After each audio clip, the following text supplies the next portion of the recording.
Okay, welcome back to Views with Hughes and Jennifer News. This is Jerome Hughes. Welcome everyone joining in. For those of you watching after the live show and when it's recorded, let me know your thoughts about the content below. Glad to have you all here as well. So, we're going to be mainly talking about, you know, of course, the Acolyte and everything. The Acolyte season 3.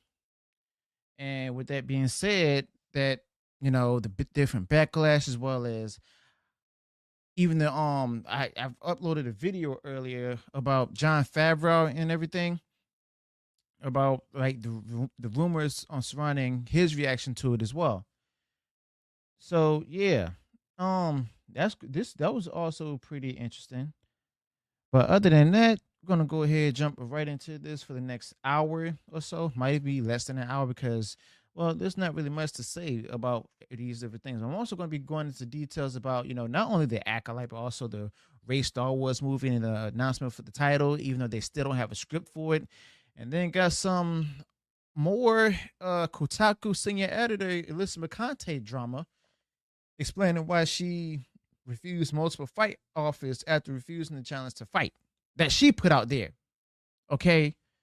And also got a few stuff from Grums that's also focused on Alyssa McConte, So yeah, we're gonna go ahead and get right into this. All right. So first things first. The whole issue with, the Acolyte and everything, as well as season 3. And it's not a surprise at all because of the fact that we all knew how this is going to turn out. We all knew that this is going to be a big bad thing. Okay. But with that being said and stuff, we'll go ahead and come over here to Rotten Tomatoes. Okay, so Rotten Tomatoes, as y'all can see here, is dipped for the audience score. It's dipped down below 20%. Okay, it went down also for the critics score for 86%. That's down from 90% this past week. But yeah, out of over 10,000 ratings for the audience score, it's at a 17%. All right, Emily, happy Friday to you too. I'm glad to have you here. All right. Also, just a heads up, for those of you who are joining live, your comments in the chat will automatically appear over here. If I miss it, please forgive me if I get to it late. But yes, the Star Wars the Acolyte basically we've seen the significant drop from it and everything, and this article coming in from thatparkplace.com is also summing it up too. And I'm not going to read the whole article itself, but I'm definitely going to give a summary about what's happening in the article itself. And shout out to John Trent for doing a wonderful job writing that article as well. But the fact of the matter is that, the article, I mean, it basically goes into like great detail and stuff.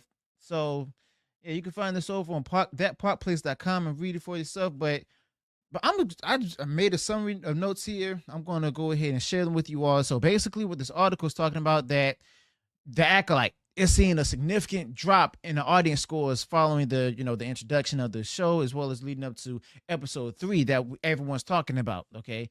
Now, the ratings of Rotten Tomatoes fell below 20%, as I just showed y'all, and IMDb scores are declining to 4 out of 10.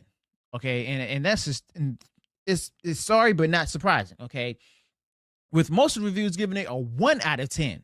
Okay, and the fact of the matter is the viewership has also been low. And if y'all think that is low and stuff right now, wait till later on in the season. I'm guessing that it may be lower or just as low as Ring of Power and stuff from Amazon. All right. And you know what? No one asked for this show because we all knew it came from the High Republic, a series of Star Wars, which didn't even sell when they had the books. Okay. And the viewership has been low, even though they said it's 0.8 million views and stuff from the first night. And then through 5 nights and stuff, it went up. It was like 11.1 views, but still less than House of the Dragons and stuff on HBO. All right. And the fact of the matter is, it's still lower than Ahsoka. Okay, so this is the lowest, the worst viewing show from Star Wars. Okay, Disney Star Wars, that is. Okay, now like the audience scores and the ratings themselves, like the show, like I told you, all dropped from 32% to 20, and then down to 17% and stuff. That basically a lot of viewers out there hate the fact that there's the whole lesbian witches thing that's being put in there, and it's different from what the traditional lore was before that was under George Lucas. Okay. And this got like a lot of negative reactions because, well, simply put, no one wanted it. All right. Now, compared to other series and stuff, it was much less, and even the critics declined it from 93% to 85%. All right. So the show's debut got like 210 million minutes watching the U.S., and which was much lower than Ahsoka's nearly 1 billion minutes viewer. Okay, and the total global viewership was also low. And we haven't heard anything from Lucasfilm like as it being a big celebration and everything. Because remember, when they released the viewership numbers for Ahsoka, it was at like 25 million worldwide. And I guarantee you it's much lower than that. Okay. But yeah, Disney Star Wars, as y'all know, it's definitely had a bit of a rough decade and everything. From the backlash over The Last Jedi to the division that's caused by the Obi-Wan Kenobi series. Okay, now there was also shows like The Mandalorian Season 3, Book of Boba Fett, and even Ahsoka haven't helped much either. But now we see the Acolyte has taken the crown as the biggest flop in Disney Star Wars. Okay, Disney Star Wars history, if you will. And hardly anyone watched its first episode, which it said it broke records for the lowest viewership on Disney Plus. And those who did watch it, it's not many of them, by the way, gave terrible reviews. Okay, terrible reviews, and its Rotten Tomato score is plummeting. I wouldn't be surprised if it goes down to 10%. I'm not expecting it to go down there, but I wouldn't be surprised if it does go down there that low.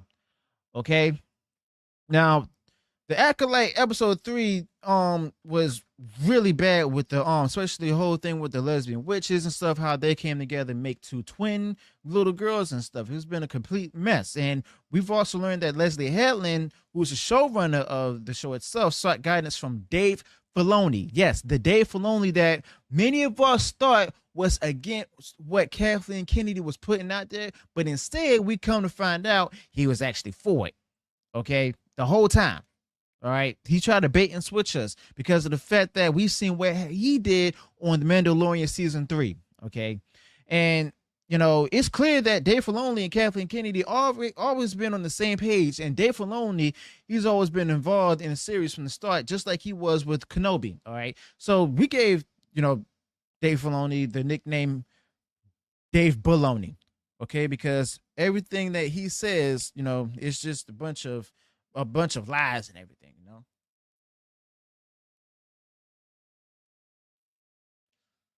But then there's also Deborah Chow. She went on ahead and also praised Dave Filoni for what he's doing, as well as for his advice on the Kenobi series. And now we see that Leslye Headland is doing the same thing, saying that he was a mentor on the Acolyte, encouraging her to go ahead and include witches that aren't the Nightsisters. Okay, so the Nightsisters belong to Dave Filoni. Okay, and with that said, Leslye Headland decided to go ahead and make the witches all female and all that, of course. And yeah, she did admit that this show was based on not only the LGBTQ community itself, but also basically her life. All right, so it's projection on her part. And Dave Filoni has always had a feminist agenda, and which was to twist Star Wars lore. Okay, from the Nightsisters to the Mandalorian's Thrawn and even the clones. All right. So yeah, that right there is a huge, huge shame. Okay. And Disney Star Wars would not be the same again. And I guarantee you all that right there. Okay. Now the next story we have here is not yet, but also and this is a rumor, by the way. Lucasfilm's Daisy Ridley Ray Star Wars film will be titled Star Wars 10: A New Beginning.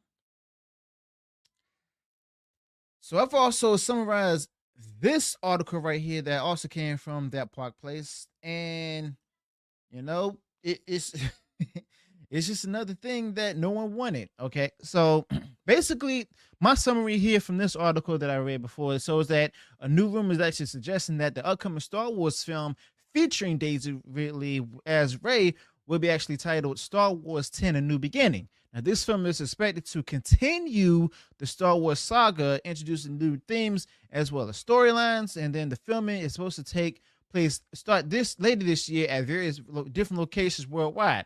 Even though Daisy really still hasn't seen the script or even read it, you know. Now, this film is, like I said, it's a rumor, and it's titled Star Wars Episode 10: A New Beginning, directly continuing the Skywalker saga while moving away from the title New Jedi Order. Okay, I wonder why they decided to do that. I mean, just because it's like a new beginning, we already know what they're actually insinuating. We already know what they're insinuating. I'm gonna go and bring that up later. But then there's also when they say the new themes and storylines. So basically, what it's stated here that the rumor is stated that they're aiming to break away from traditional storytelling patterns, establishing a unique style and atmosphere while continuing the Skywalker lineage. So in other words, they're going to keep on bringing in the woke stuff. This movie is definitely going to be woke because it's being spearheaded by Kathleen Kennedy. All right, and y'all won't believe who the director is rumored to be too. But the production and the timeline for it is supposed to start later this year and stuff. But how you gonna start later without a script? And they said they also talked about how the script delays and stuff due to the writer's strike may push this timeline. We didn't even hear about a script then and there during the writer's strike, or even before the writer's strike. So who's to say that this movie will actually come into fruition? All right. And then there's also Daisy Ridley's involvement in the movie itself, where Daisy Ridley, despite her role, she still hasn't read the script. She hasn't even seen the script, and she's still excited about it. I mean, it's understandable because, well, a lot of places didn't really call her to audition for roles and stuff. She was auditioning for some roles, but not as much as she hoped for it, and we got Kathleen Kennedy to blame for that. All right, but basically they're promising a fresh direction for the franchise. In other words, steering it more to women. Not just the women, but also of the Google community as well. All right. And then, so basically, the film is supposed to be set 15 years after the last Skywalker saga events, vis-a-vis the rise of Palpatine. Okay, and then it's also focusing on Rey's efforts to rebuild the Jedi Order amidst the post First Order galaxy, and it ties to broader themes explored in the other Star Wars projects, including James Mangold's upcoming film. All right. Now, Kathleen Kennedy, she's simply planning to bring more woke elements and woke stuff into Star Wars entertainment, but those details have been left out, and they won't be brought in until we see a trailer to the movie, if it's going to be made. All right, and that's what they meant by fresh storytelling and new themes and stuff. And then the film still doesn't have a script and hasn't even been announced, and the star still hasn't seen the script. Okay. And there's also rumors coming in later on in the article stating that, Daisy Ridley's character Rey may be killed off. All right. So I'm wondering how they're going to do that. But other than that, this is another thing that nobody is asking for at all. No one's asking for this. Plain and simple. Nobody wants this. No one's asking for it or anything.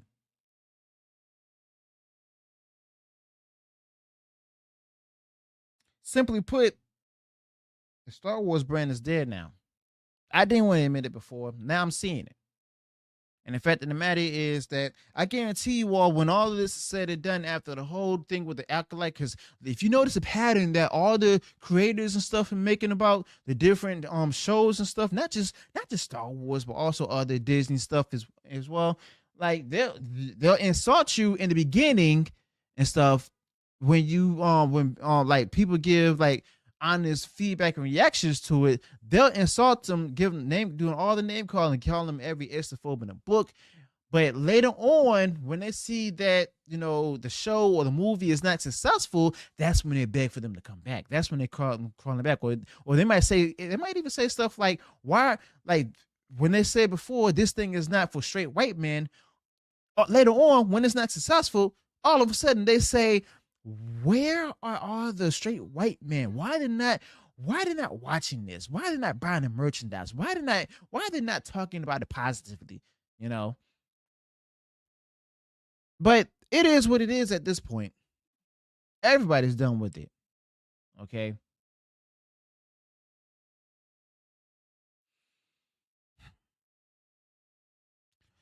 But other than that, I mean, no one's to blame for this except for Kathleen Kennedy as well as Dave Filoni and stuff. Even Bob Iger's to blame for it too.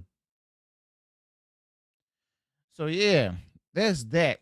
And then I wouldn't even be surprised or even let alone shocked if they actually bring some people in to go ahead and try to do a bit of a course correction.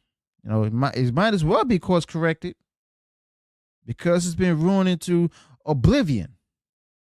All right. And this is something they gotta own up to.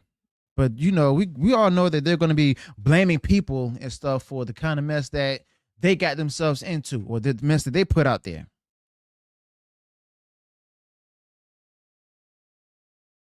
Can't really call. I mean, we've been calling it like calling spade to spade and stuff for years now. All right.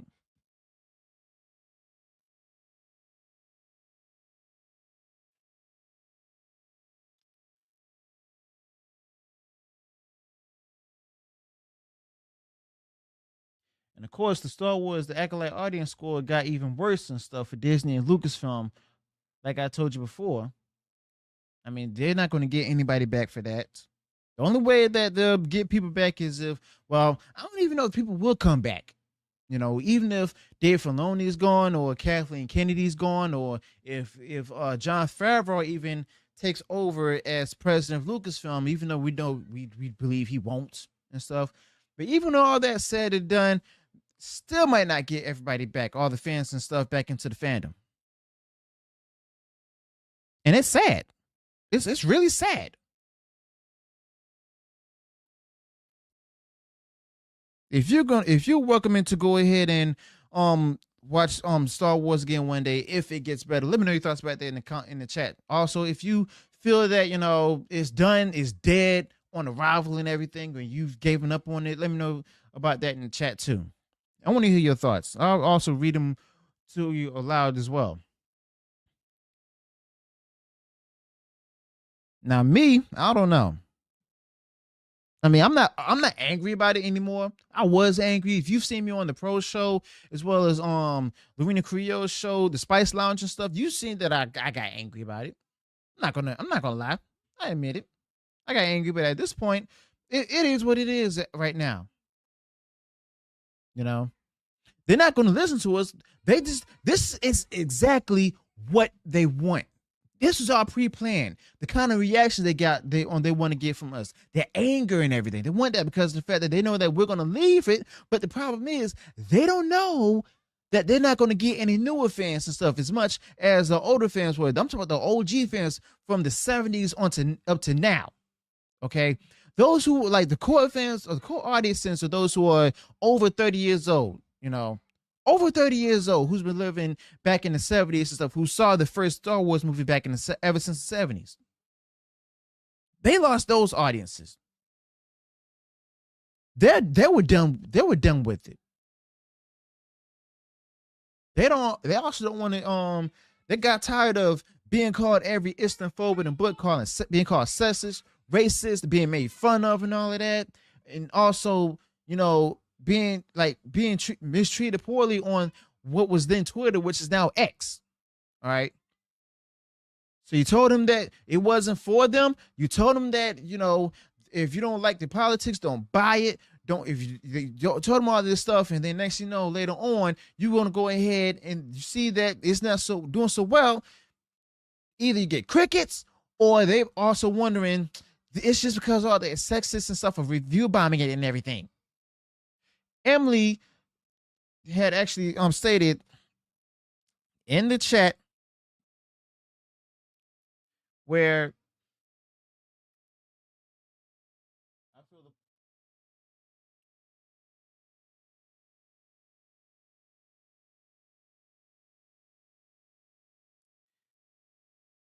yeah, Emily says in chat, I feel like at this point it's best to like Star Wars from the 1977 to 2012 era and not be excited for anything that is the future for Disney Star Wars stuff. I'm right there with you. I actually agree. Be sure to get this out there, everyone's social media, so that way we get more people in to watch. But yeah, I actually agree. To this day, I still watch Star Wars as they call it, New Hope. I also still watch Empire Strikes Back, and then also Return of the Jedi. I also watch some of the prequels too.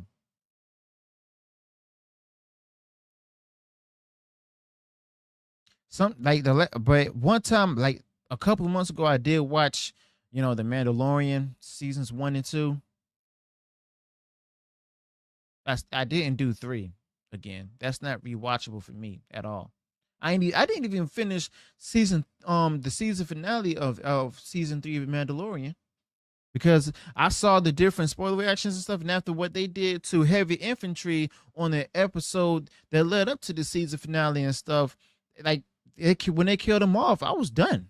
Like I was really done. And remember, they also stated that that symbolized that also symbolized John Favreau basically being done with the series, which in itself is also messed up, if you ask me.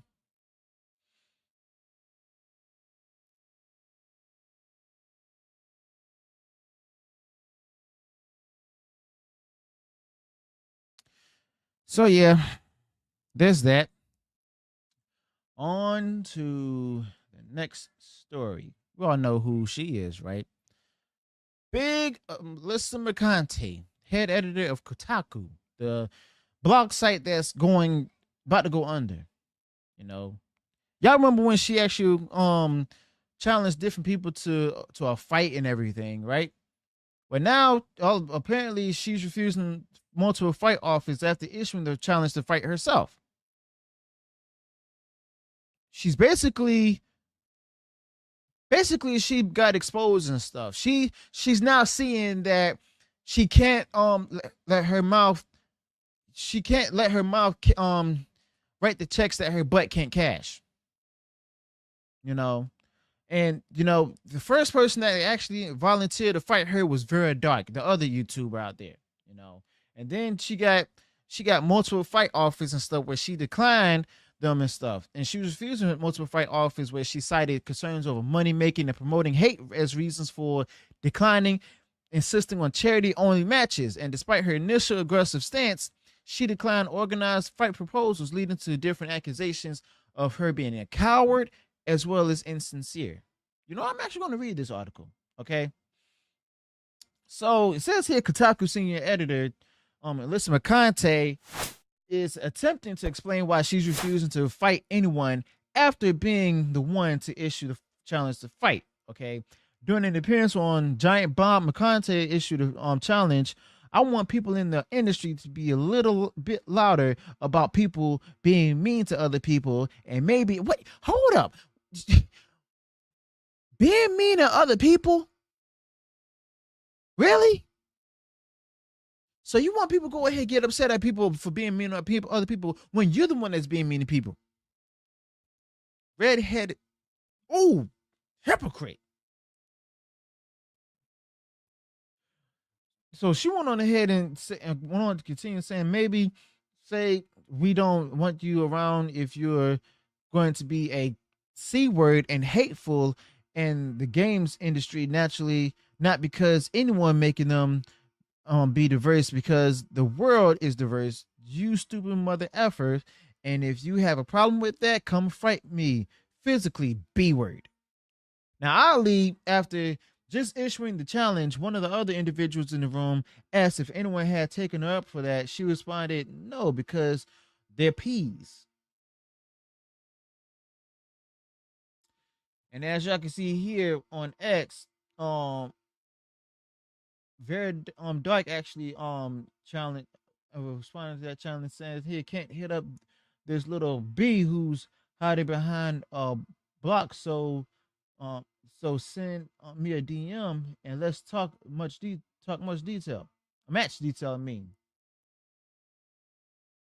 let's do one better and lay it out publicly. When it gets $1,000, loser has to put up content publicly announcing their loss, an article from you, a video from me, and what 3 months for a venue and a train. Okay, so of course,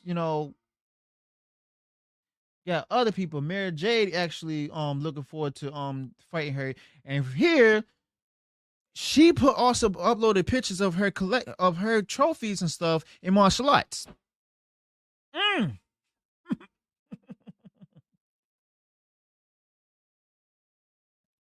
Mm. Old Man Gris is basically saying that Alyssa McConaughey is Frost 2.0. Okay. And then we also have even Lorena Creole wrote here as Miss Alyssa has me blocked. I guess she won't accept a fight from a black woman. That's definitely true. I'm still down for that throwdown. Come at me, you racist heifer. And y'all remember, her and Alyssa McConaughey had been going toe to toe online and stuff over different Gamergate stuff. And she like remember Alyssa McConaughey initially accepted the initially attempted to like entertain Veridox challenge, albeit she began putting her own stipulations on the fight. No prize money, charity only. You can't stream it for your bigot viewers.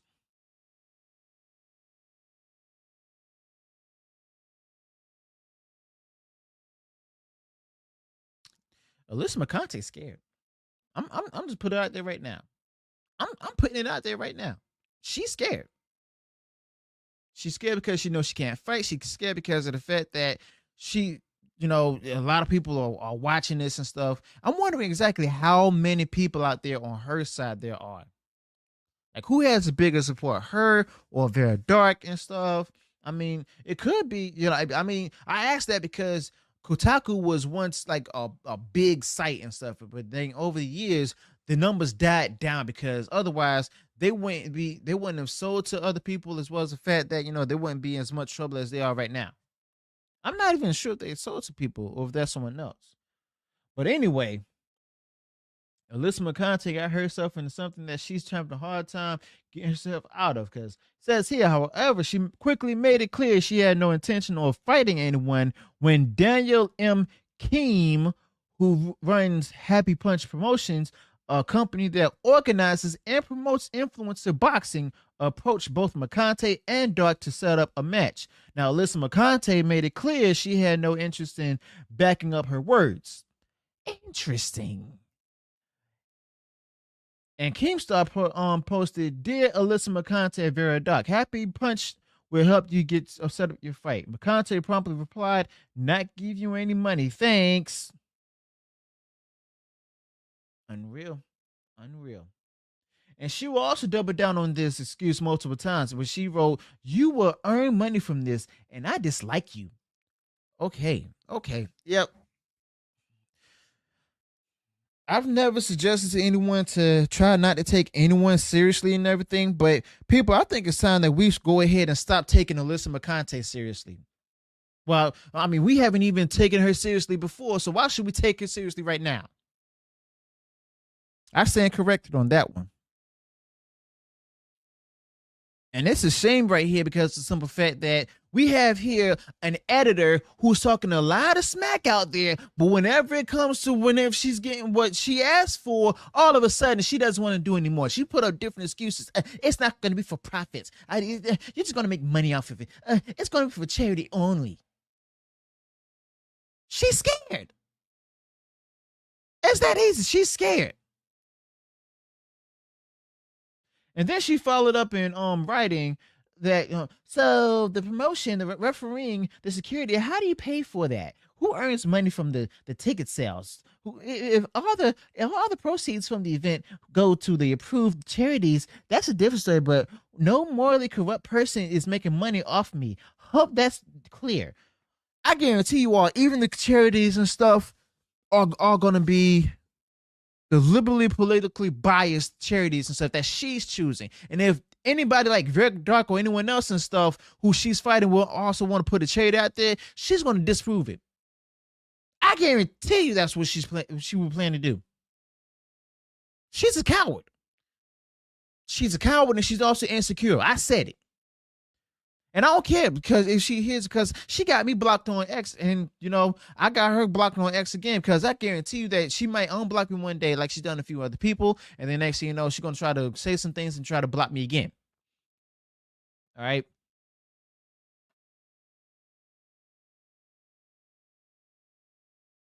So Alyssa McConaughey continued to try to and position herself as some kind of moral person when her actions have clearly shown that to not be the case. Nevertheless, she wrote, "I'm not a YouTube rage peddler. Vera has already been using me to make money and get views. She's not doing it for this. If you want to box for a cause, not to further boost your Vera Duck will fight you for free. Vera Duck will anyone woman out there, Luina Creole will fight you for free. Okay? Now, yes, Vera Duck and herself, she stated before that she'll like whoever wins gets $1,000 and everything, but she didn't say who the $1,000 will come from. All right. And the fact of the matter is, if you keep talking all that smack, I guarantee you she's going to change her mind and make it free. No money, nothing.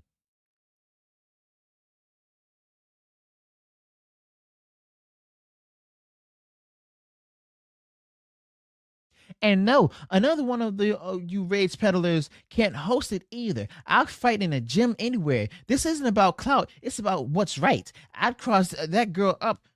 I'd cross that girl up faster than she can make a thumbnail with my latest selfie.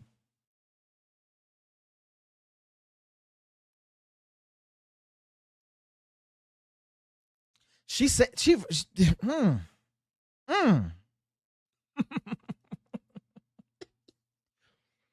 Oh no. See, now the camera's going to be rolling. Cameras are going to be rolling and stuff, and the fight's not going to happen. It's not going to happen. She's backed out. She's a clown. She's a clown. She is definitely a clown.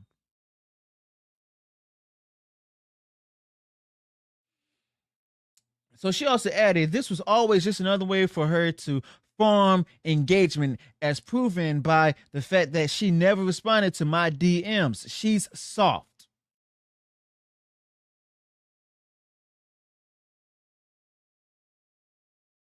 So Alyssa McConaughey doubled down to this in response to coverage from the author um the author from the previous article, I believe was from John Trent, that at that on that park place, and she wrote, "My face, my likeness, my words, my posts have been making grifters like you and Vera Dark money for months.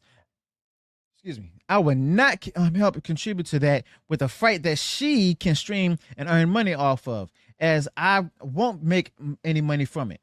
And she added, "Charity only." She would not agree to it. I made it clear. I wonder if she blocked Vera Dark. I wish I can have Vera Dark up here and everything, because I need some answers. I wonder if she blocked Vera Dark. You know, charity only. She would not agree to it. I made it clear that this is about what I believe in. My point right there. What she believed in, and I don't need the cameras to box her. She then said I was I was illegally trying to street fight her. She never responded to my last DM, which I posted in a reply to her on my own page. And then Alyssa McConaughey then snarked, "Go back to reviewing Epcot bathrooms, whatever it is that you did before the grift."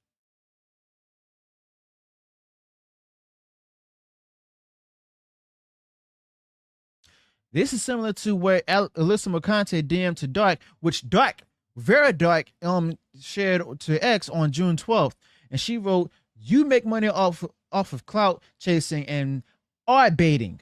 Why would I allow you to do that with this? Charitable causes only, ticket sales included. I'm not scared of you, Vera Dark, not in the slightest, babe." McConaughey continued on saying that said, "And I block you and others of your ilk." I told y'all that she would do that because you use all of my social media posts as content for your videos. So that's just a little hurdle I like to make you have to jump over if you can manage without pulling something. This is when Veriduck responded, "If you had actually been serious, I would have said cut the S straight down the middle. You can get content creators you like to film. I'd get mine. You can have your sponsors. I can have mine. You can donate to a trans charity, and I could donate to one of my choice. But I'm over your back and forth BS, Alyssa.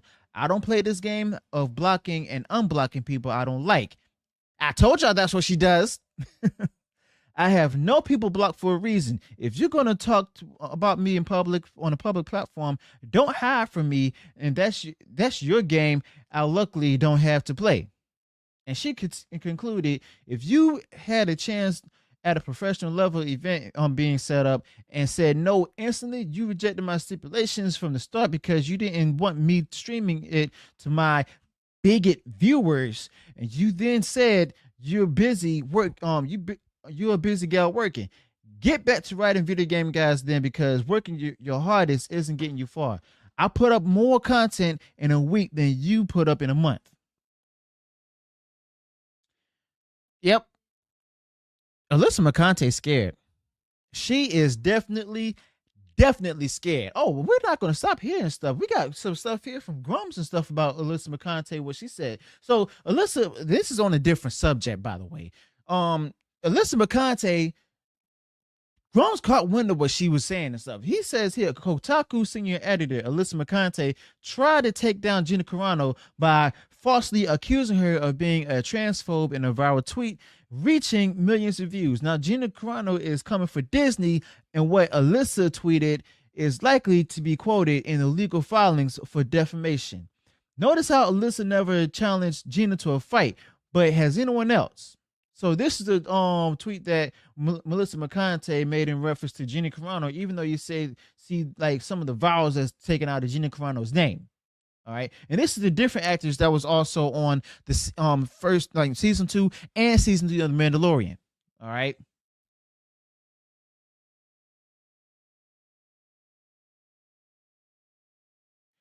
But the fact of the matter is, and this came from a quote tweet from Yellow Flash made from the video Yellow Flash made too. And you know what? This isn't the only thing that Groans posted about Alyssa McConaughey.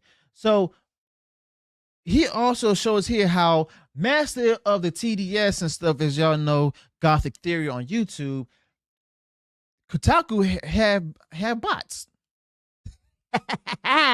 And I'm gonna make a video about this and upload it in either today or tomorrow, Lord willing.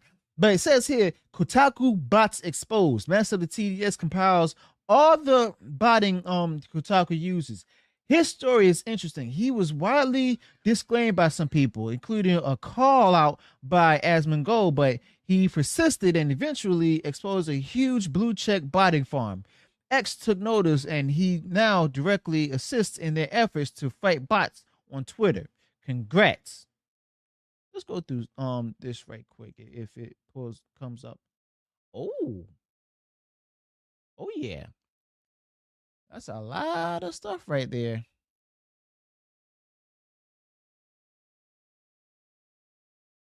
That's a lot of bot activity right there. Metallica is taking over Fortnite in the next update. Ooh, this is recent too, because this came up here June 12th. And then you have a long list of bots over here.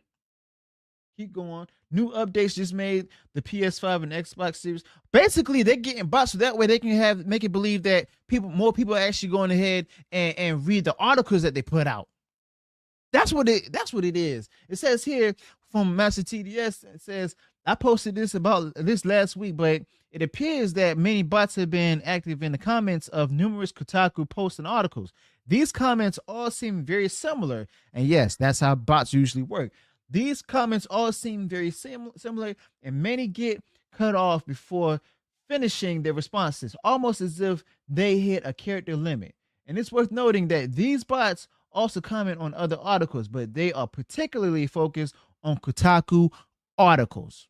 Ooh, Kotaku's been exposed.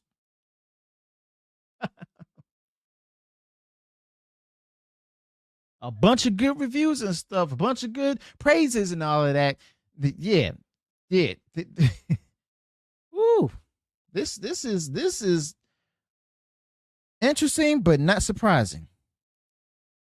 Interesting, but not surprising. Let me know your thoughts about this in the chat. I want to know what y'all think about all of this stuff. The whole Acolyte situation, Alyssa McConaughey, the Disney Star Wars Rey movie, all of that. Because I want to know what y'all think about all of this. And I also want to thank y'all for joining me this afternoon. This is like the first airing of Cosmic Culture Live, and I'm planning to do more episodes of this going into next Monday. All right, so another episode of it. I'm thinking either like same time as today, or probably 4 p.m. or maybe even in the morning or so. But yeah, this the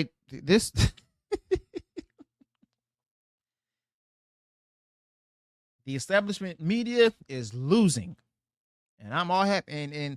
And if I don't praise people or companies for going down anything or failing and stuff, but if this, unfortunately, this is the only way for them to get the wake up call and stuff, and have them and listen to the people to actually change the stuff that they put out there without any political biases and everything. But it's too late. It's definitely too late. It's real too. It's actually definitely too late, and it's a shame too, because they were really popular at one time. These different companies, but then they decided to go woke, and now they're going broke. Now they're definitely going broke.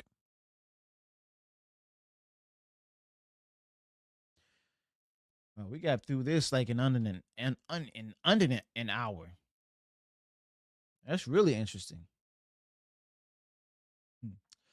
All right. So another thing I want to talk about is, and this is the last thing I want to talk about, the whole Gina Carano lawsuit. You know, we've all heard about it. I've made a couple of videos on it. I made a video on it this morning and uploaded it as well. You can check that out on this channel. But I want to talk about now, what will Gina Carano need to win her case against Disney and Lucasfilm? Okay. Now remember, and within the lawsuit, she's looking for recompensation of the money she lost around the time she got fired that was promised to her in the contract. She also wants back to the role as Cara Dune in The Mandalorian, which she might get back in the Mandalorian Grogu movie, and a few other things and stuff that I can't remember it now, but there's a few things that, you know, Gina Carano will need to make a case in order to beat Disney and Lucasfilm in court. Now, remember, Elon Musk is actually financially supporting Gina Carano, as well as many others who've been wrongfully terminated by Disney. Okay, I got a list of things I had to, and yes, I'm not a lawyer. I don't know a lot about the law, but I had to do research on this kind of stuff. But basically, Gina Carano's lawsuit and everything with this Disney and Lucasfilm, we all know that goes around. You know what she's saying is, you know, wrongful termination and discrimination and stuff. And to succeed in her lawsuit, Gina Carano's legal team would need for her to prove that her termination was the result of discrimination or retaliation rather than a legitimate response to her social media posts. Now, she does have a few things on her side so far. The fact that she's a woman, because of the fact that we've seen like a lot of her male co-stars and stuff, including Pedro Pascal and stuff, tweeting about, you know, a lot of political posts that are left leaning and everything, but hers are also right leaning and stuff. And then we saw later on how Disney decided to go ahead. Well, I'm not gonna lead it to that though. But the fact that she got that on her side shows that for her being a woman and stuff. And guess what? The kind of laws that they have in California and stuff basically are made for socialists and stuff. So she used that as her advantage and stuff. She'll have that on her side, and she'll gain further ground. A few other evidence she'll need was like evidence of unequal treatment and everything. This is where Gina Carano's lawsuit claims that the male co-stars, like I said, made political statements on social media without facing professional repercussions, whether it be suspension, pay cut, or even termination. Okay, and if she can prove that the evidence that Disney and Lucasfilm treated her differently than the male colleagues, it could strengthen her discrimination claims. Okay, and then there's also the context and the intent of the different social media posts. All right, Gina Carano is defending her social media post as being, you know, misunderstood or even taken out of context and everything. All right, and she's often done that, but no one wants to listen. Okay, if she could prove that the evidence that her social media posts were not intended to be discriminatory or even offensive, that can help her case. Okay, and then there's also company policies and procedures where Gina Carano's lawsuit says that Disney and Lucasfilm harassed her and forced her to participate in the re-education programs and stuff. We've heard about that as well. I've reported on that too. Hey, Captain Cisco, how you doing? Glad to have you here. Like I was saying, the company policies and procedures. This is where Gina Carano's lawsuit alleges that Disney and Lucasfilm harassed her and forced her to participate in re-education programs. Now, if she could provide evidence that the company's actions were unreasonable or even violated her rights, it could support her claims of wrongful termination. Now, this is where it could actually, you know, get a bit murky and everything, where it gets to the point where the attorneys will have to do a little more work on this and justifying this. All right. And with Elon Musk paying for this, they may be able to get away with it. Okay. But then we all know how Disney's lawyers are, how cutthroat they can be, you know. And then there's also witness testimony and company documentation. That's where you have any statements from witnesses or any internal company documents that support Gina Carano's claims that would be crucial to improving her case. Okay, and then there's also the public perception and social media impact. Gina Carano's lawsuit has received a lot of significant attention on social media. Okay, with many people expressing their support for her, as well as those who are speaking out against her. And while public opinion doesn't directly influence the case itself or influence the legal outcome that's coming from it, it could potentially influence the company's willingness to actually go ahead and settle, or the jury's decision to let the case go to trial. All right.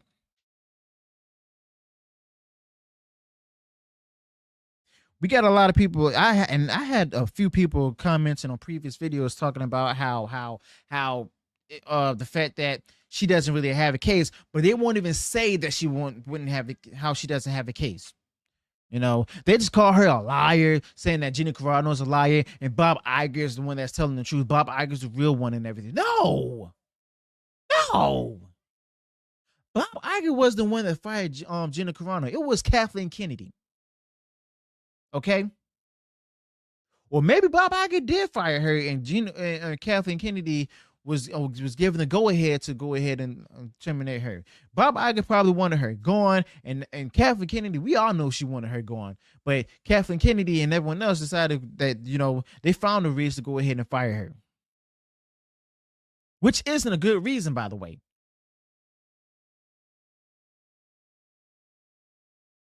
But the fact of the matter is that Gina Carano definitely has a case on her hands and stuff, if she can prove these different things that I just listed and stuff.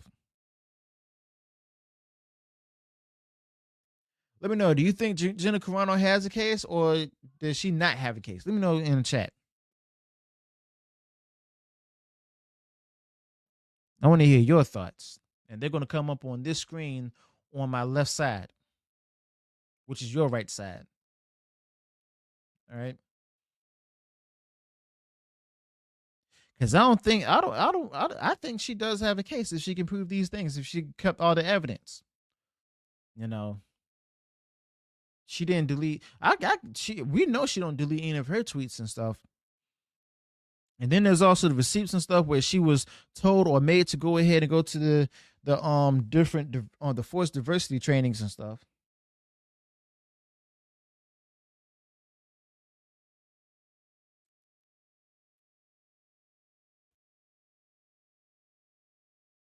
Another thing to remember is that Disney really messed up in admitting that they fired her for her political opinions and stuff, because they stated that they had the First Amendment right to fire her and stuff, and they also included like the nature of her tweets and stuff. Even when they got her political opinions, how they perceived her political opinions wrong, that shows that it's also grounds for discrimination. You know.